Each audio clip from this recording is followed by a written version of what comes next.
So last week we made some styrofoam monoprint tie-dye prints. And this week we're going to use those prints to create another work of art. And you have two choices.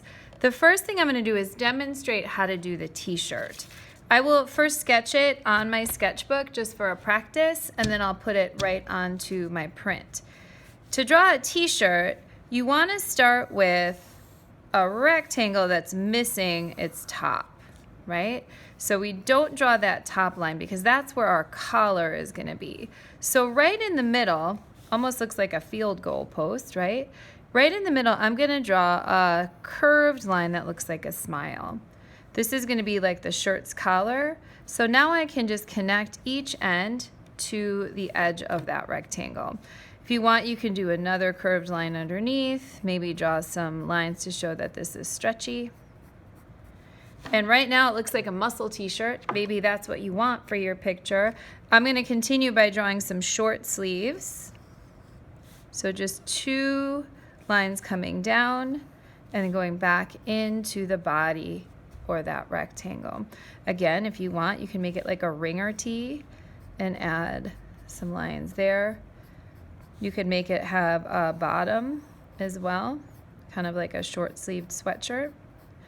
Now, if you wanted to make your t-shirt long-sleeved, you would just make the arms longer or the sleeves longer, okay? It's really up to you how you design your t-shirt. So now that I know how to draw a t-shirt, I'm gonna go ahead and do the same exact thing on my print. Now, if you want to, you could draw it on the front, or I can see my print right through the back. I can draw it on here if I don't want the lines to show. For this one, I think I'll go ahead and draw it on the front. So starting with the bottom of a rectangle, and I'm going to switch over to my art pen just because I think it'll show up better on the video, but you can use either of those. Okay, so I start with my top missing off of my rectangle. I do that smile curve and then connect each end to the rectangle. Add in the collar. This one I am going to make it more of like a sweatshirt, so I'm going to make it have longer sleeves. I mainly want to do that because I like the way that the print looks with the colors and the pattern. I don't want to lose it. And then there's the bottom of my sweatshirt.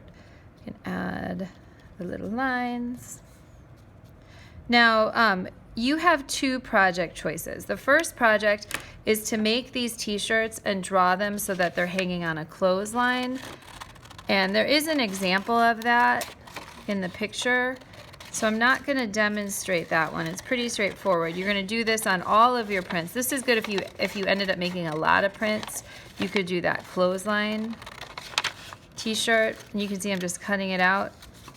You could do that clothesline t-shirt project.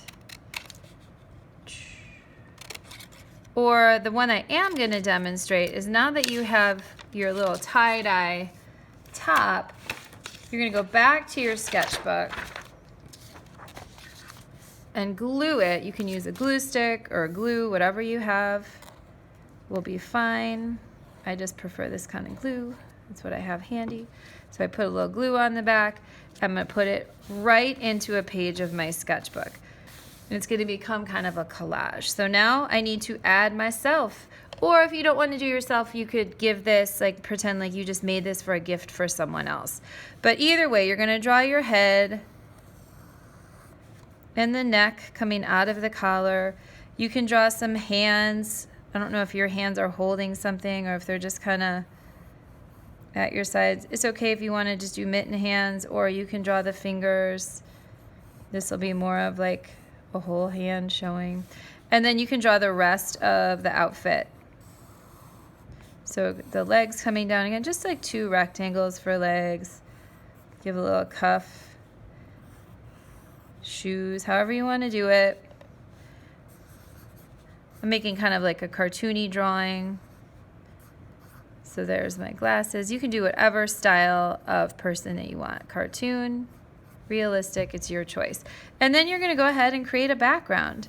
Think about what you would be doing maybe at this weekend, or maybe if you're making a t-shirt on a hot summer day, or maybe you decide to use some of your scraps and make like a little accessory. I could cut out like a little tote bag or something out of the rest of these scraps.